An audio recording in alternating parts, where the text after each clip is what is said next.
Hi, everyone, and welcome to English for You. My name is Joe. And I'm Mike. Now, yesterday on the program, we were learning about an announcement in which we learned that a factory was being shut down. Now, this was not the fault of the workers. It wasn't even really the fault of people at this particular factory. That's right. It all had to do with something that happened across the sea, overseas in Japan. Yeah, we were looking at an American car factory, but they were having problems because their Japanese supplier who made some of the car parts they needed had suffered an earthquake in Japan, and it had damaged the Japanese factory. They couldn't deliver the parts, and because this is all connected in a big chain, a supply chain, the company in America couldn't make the cars. I mean, how can you bake a cake if you can't get eggs, for example, or sugar? Well, imagine the American car factory. It can't put together the finished car without the wheels or the seats or the windows that the Japanese company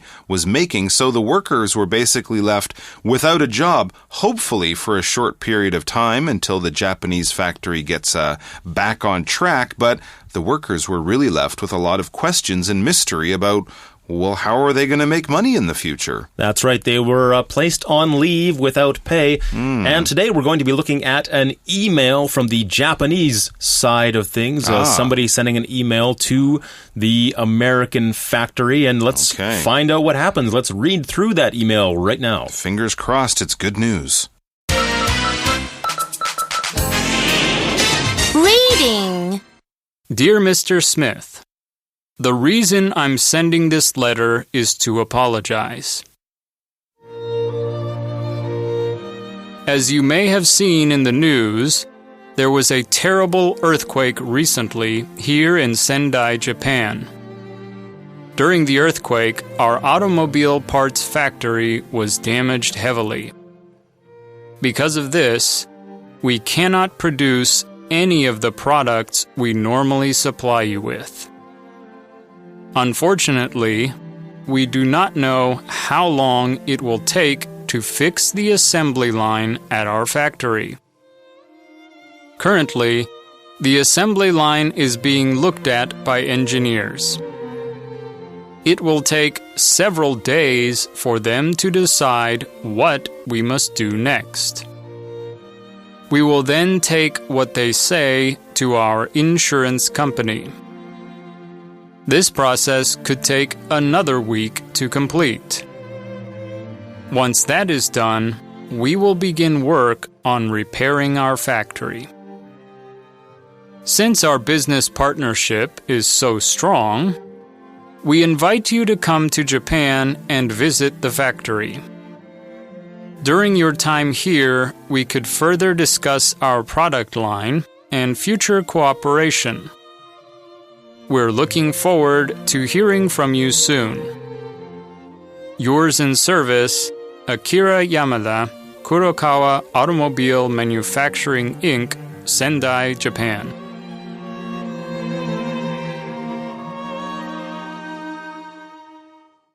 All right, let's start reading through this email right now. It starts off by saying, Dear Mr. Smith, the reason I'm sending this letter is to apologize. Yes, if you apologize, you say that you are sorry, that you regret something that has happened or something that you have done that was wrong or that perhaps hurt somebody in some way or caused them some sort of personal, emotional, or physical damage in some way. So this is from, as we saw, Akira Yamada. So that's somebody from the Japanese side of things here, sending it to Adam Smith or Mr. Smith to apologize for this situation that has seen the American factory shut down. That's right. Mr. Smith, of course, was hoping for good news from Mr. Yamada.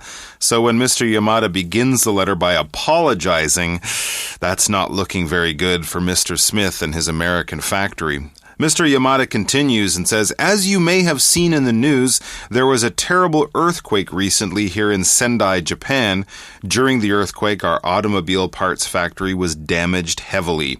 All right, so this is sort of the news that we covered last time. Yeah, this big earthquake damaged many places in Japan. Of course, not just this car factory or this car part factory, but many towns, cities, homes, houses, buildings, and other things like that. And during the earthquake, earthquake, the automobile parts factory was damaged. An automobile is basically a car. That's all it is. It's just a fancy, slightly old-fashioned name for a car. You might call a car an auto sometimes. People use the first 4 letters as well, but basically it's a car, so automobile parts are car parts. That's right. Automobile can be a car, a truck, an SUV, anything on 4 wheels, basically, that you drive can be an automobile. And that's what they were making, automobile parts at the factory, at least until it was damaged. Now, Mr. Yamada goes on to say, because of this, we cannot produce any of the products we normally supply you with. To produce simply means to make, so that's what they were doing. They were producing or making these products, that's the things that they make in the factory, and they cannot supply them with those parts anymore. Unfortunately, we do not know how long it will take to fix the assembly line at our factory.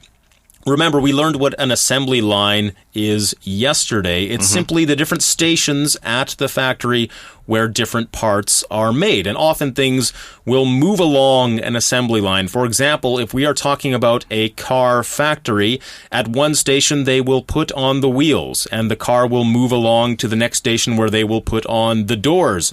It will move along again to another station. They will put on the windows, and so on and so on. You are attaching different parts to something that is slowly becoming complete, in other words. So they have to fix the assembly line at the Japanese factory to make the parts that they are making. So we know that it was damaged, and it's going to take some time. They don't know exactly how long to fix the assembly line. And he continues, currently, Mr. Yamada says in the letter, the assembly line is being looked at by engineers. Of course, Mr. Yamada is also losing money in his factory because the assembly line is shut down. So he's brought in some engineers to look at it. When you look at something in this way, you're not just standing there using your eyes to see the assembly line going, hey, look, there's an assembly line. Yeah, it looks broken. Yep, that's about it. No, of course, they're looking at it in a more detailed way. You might, say, I'm going to have a doctor, I'm going to have my dentist look at my tooth. Again, they won't just look at your tooth. They'll try to find out what's wrong with it, and then hopefully they'll try to fix it as well. So when we have specialist people looking at things that are broken or not working properly, it means we're calling them in to find out the problem and then, of course, to fix the problem as well. When you have a problem with a machine, well, an engineer might be the person you want to call to look at it. An engineer is a sort of a specialist job where you're trained to know how machines work. Some engineers build machines, design them. Some of them fix them. And there's engineers for all types of machines. Computer engineers, engineers that work on buildings or trains, airplanes, boats, any kind of machine or large thing that people make will have engineers involved to make sure it's made well, it's made safely, and if it breaks down, they know how to fix it. That's what engineers do. It goes on to say it will take several days for them, the engineers, to decide what we must do next. Yeah, they want to be careful, I guess. Yeah, they have to be very careful because in factories you have safety concerns that are very important as well. You millions of dollars worth of machines, exactly, too. And you have to make sure all the employees will be safe when they come back to work. These machines, if they break down, it can be very dangerous sometimes. There might be explosions or there might be very heavy equipment involved that you don't want falling down on people or anything of that nature. So they have to take a very careful look at all the problems and then decide what they are going to do next. It says we will then take what they say to our insurance company. Okay, this is another factor when you have an accident or something that happens that can shut down a factory and there's damage involved. You go to the insurance company. Insurance is something that you buy, something that you pay for in case there is some sort of disaster that happens, something bad that happens, and then if it does happen, the insurance will hopefully pay for it. People get all kinds of insurance. They get medical insurance, which is you can use if you get sick. If you don't get sick, you will never have to use it. You'll pay for it every month, but you'll never use it. And then hopefully if you get sick, then you can get that money back and get more, actually. People buy home insurance. Right, in case your house burns down or gets damaged in some way, you'll get some money back to help you buy a new home. Or in this case, I'm not sure what type of insurance they might have. Factory insurance. Factory insurance. I don't know if that's a real thing. Something that will protect their equipment. I guess they have maybe some sort of disaster insurance against earthquakes or tsunamis or floods, anything of that nature. Just in case anything gets damaged, they can call up the insurance company and say, this has happened, this is why it happened, and can we have some money now, please? There you go. Insurance is the kind of thing that you pay for, but you hope you never really need. Yes. But if you do need it and you didn't have it, then you'll really be kicking yourself. Because you'll be in trouble. Once your house burns down, you can't get insurance on it anymore. So, if you want to be safe, get some insurance for important things in your life. As it goes on, it says this process, looking at the end assembly line and talking to the insurance company, all of that could take another week to complete. Of course, a lot of things have to be checked out, a lot of different parts of the company and different factors have to be considered. But once that is done, we will begin work on repairing our factory. Also, they'll have to get a lot of money from the insurance company to pay for all of these repairs. And yeah, that'll take some time. But he goes on to say, since our business partnership is so strong, we invite you to come to Japan and visit the factory. Okay, well, he's sort of reaching out to his American partner there in the American factory because they have a strong partnership. Well, when you're partners with something, you basically work together on a job together. You could be partners with your friends. Some people even talk about their husbands and wives as their life partners. Basically, you're like one person. You help each other out in whatever way the other person needs help. You're there to help. And companies will do that. These might be totally different companies. One company doesn't own the other one, but they work together very closely. One place you might see partnerships is when a big movie comes out in the summer, like an X-Men movie. You might see McDonald's selling X-Men cups or toys. Well, McDonald's isn't making the movie. It's not owned by McDonald's, but they're working together with the movie company to sort of advertise and give kids a little bit of a treat. They can go and have a hamburger and get a cup with, Wolverine on it or something. That's a partnership. Those two companies are working together because it's good for both of them to use the other's power. And Mr. Yamada is probably reaching out to Mr. Smith, telling him to come there so he can see that they're working hard. Yes, we're not just sitting around and eating sushi in our broken factory. And to see that, the problem is real and he's telling the truth about everything that's going on there. We're not just being lazy. So it's reaching out from a businessman's perspective, one businessman to another. It says, during your time here, we could further discuss our product line and future cooperation. The product line of a company is just the various things that they sell and that they put out to the public for them to buy. And he's talking about their future cooperation. Cooperation is something that is involved in a partnership. It means that you are working together toward a common goal. So the Japanese factory is making car parts, and the factory in America is making cars. So, of course, they cooperate, or they have cooperation between them. It just means that they are working together towards the common goal of making automobiles, which is a word we learned earlier, or cars, trucks, SUVs, things like that. That's what they are cooperating on. And he finishes his article by saying, we're looking forward to hearing from you soon.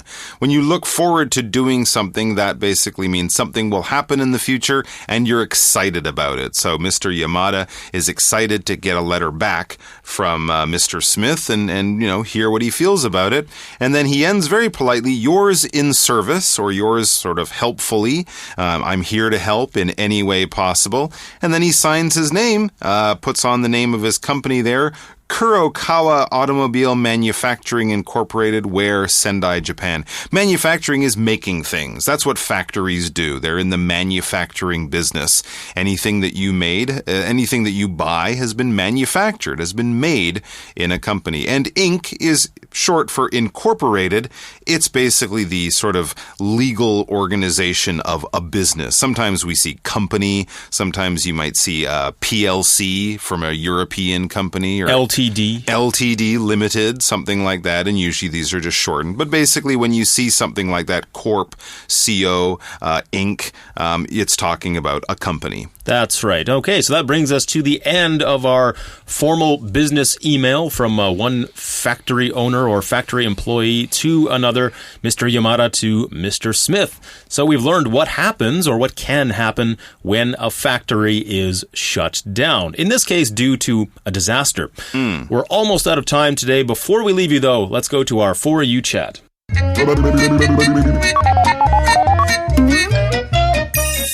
You chat.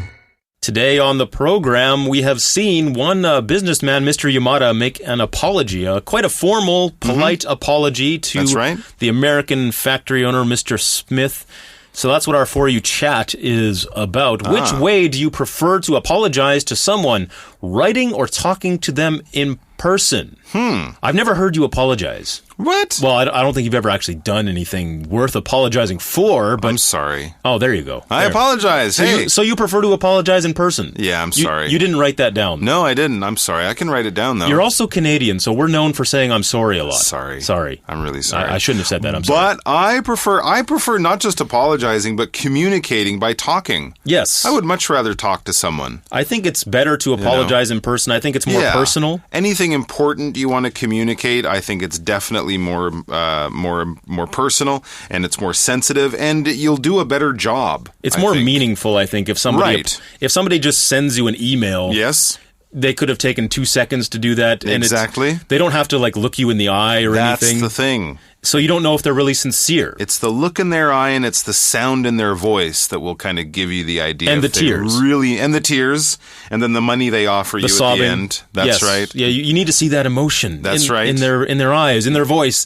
You have to see how hard they drop down onto their knees to beg you. That's right. I want to see them beg. But no, I think communication, we've been doing it for millions of years, face-to-face, voice-to-voice, and I still think that's the best way to do it. Yes, absolutely. Yeah. I think if possible, you should apologize in person, especially if it's something very important. Definitely. Don't send it in an email. Do it in person if you can. That's not classy. You guys can talk about this the way you prefer to apologize, if you prefer to apologize.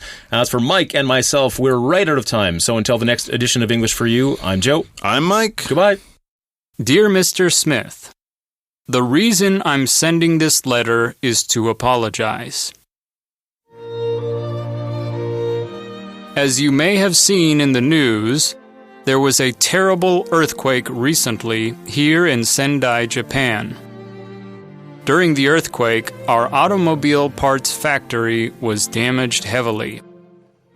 Because of this, we cannot produce any of the products we normally supply you with. Unfortunately, we do not know how long it will take to fix the assembly line at our factory. Currently, the assembly line is being looked at by engineers.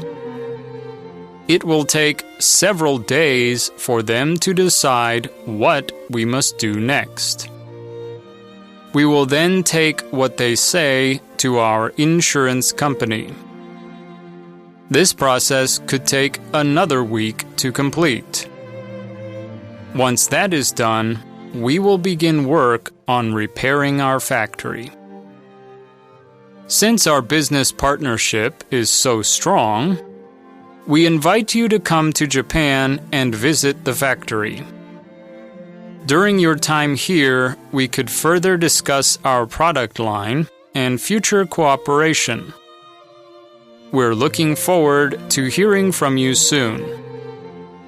Yours in service, Akira Yamada, Kurokawa Automobile Manufacturing Inc., Sendai, Japan.